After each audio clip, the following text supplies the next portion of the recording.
Almost half of the countries in Africa are a cause for concern when it comes to press freedom.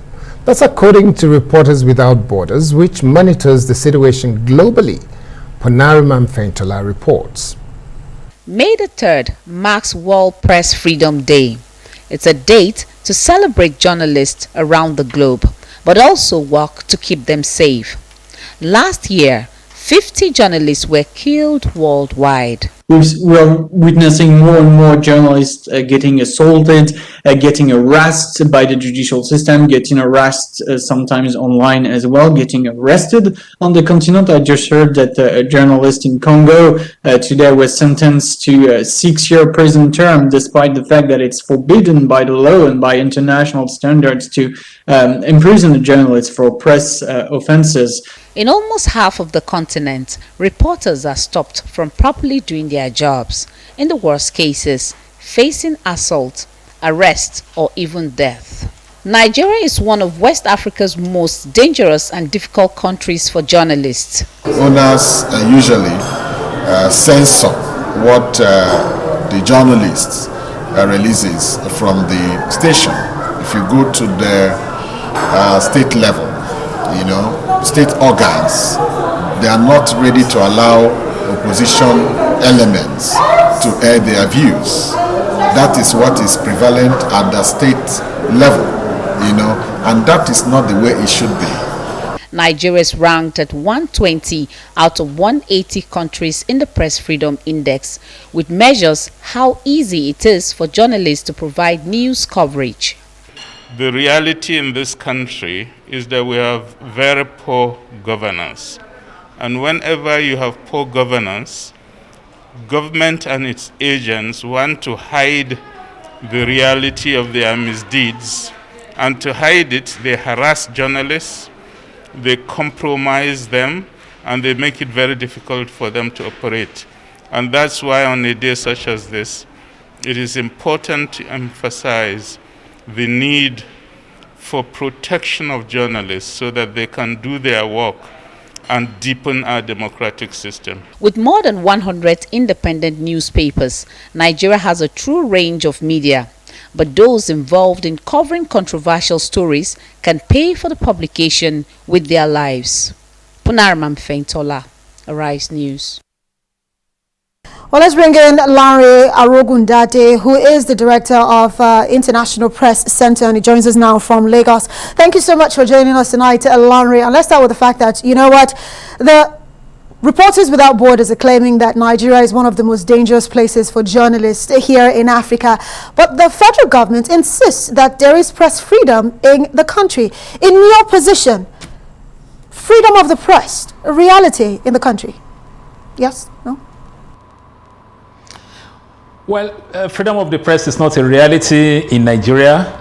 I think anybody saying that we have freedom of the press will be operating at the realm of imagination. And this is because what journalists do in Nigeria comes at a price, comes at some risk. By Wednesday, May 5th, we shall be releasing the report of our annual documentation of attacks on journalists in Nigeria, and that will be for the year 2020.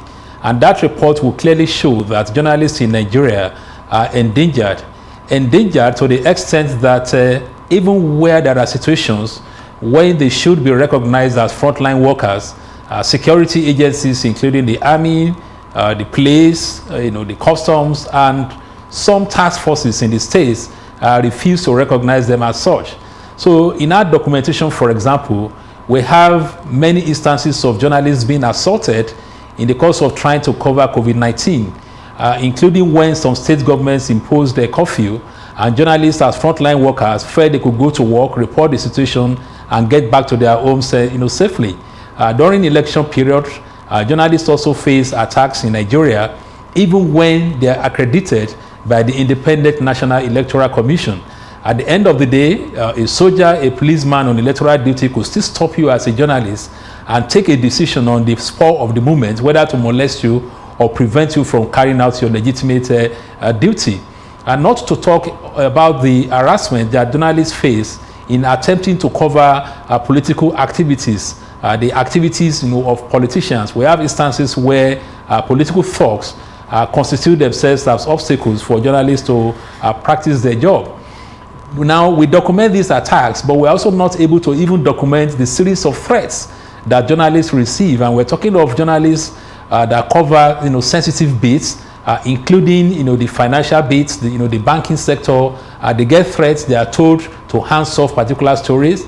They are told that if they do not hands off such stories, they will be in danger. We also have our own fair share of the crisis in the country. You know that we have incidents of banditry, kidnapping. And in the past couple of weeks or months, we have had situations where journalists, including female journalists, have been kidnapped and possibly ransom possibly paid before they were set free. We had one instance where the kidnapped journalist was actually a nursing mother. I must also mention the threats that journalists who work for state media face in the course of their work. So we have the particular situation where a state governor declared to a journalist persona non grata in the state.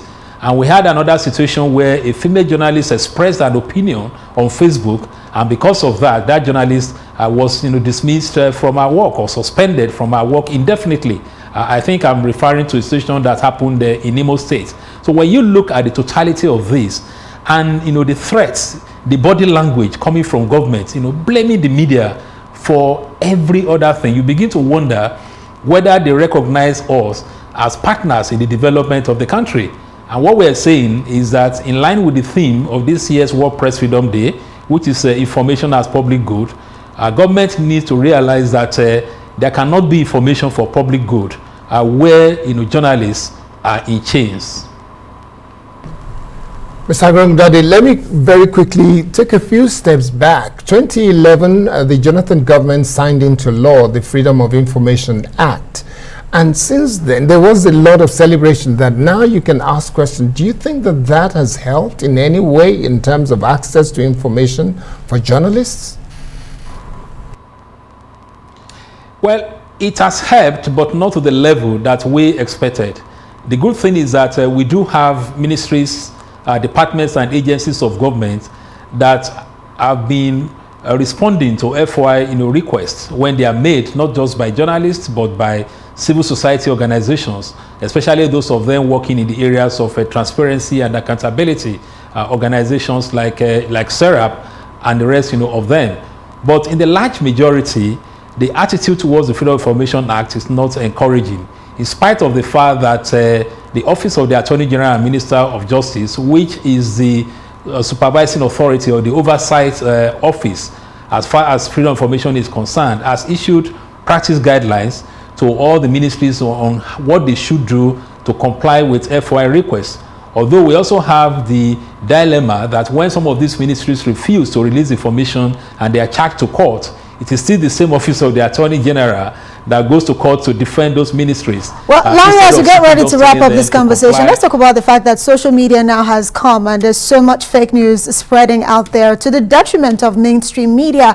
What ethical practices, in your opinion, should be put in place by the mainstream media to really checkmate fake news? Well, for the much I know is that for the mainstream media, we've always frowned at fake news. So if you look at the Code of Ethics of Journalism, it's clearly stated there that the pursuit of the truth shall be the cornerstone of journalism, and we do add good journalism. So it has never been part of mainstream media that we should condone fake news. But like you said, social media has come and then we have a lot of problems. What we advise is that the mainstream media should monitor the social media carefully. They should avoid being misled, because we have had situations whereby this urge to break news, because that is always the problem, breaking news. And these days, in the days of information technology, the breaking news is no longer breaking news. Yes, because it's most likely that the news that you think you are breaking is already out in the social media. So they need to be very careful and fact check their information. Okay. All right. Thank you very much, Mr. Lanre Arogundade. Thank you very much, Director at the IPC.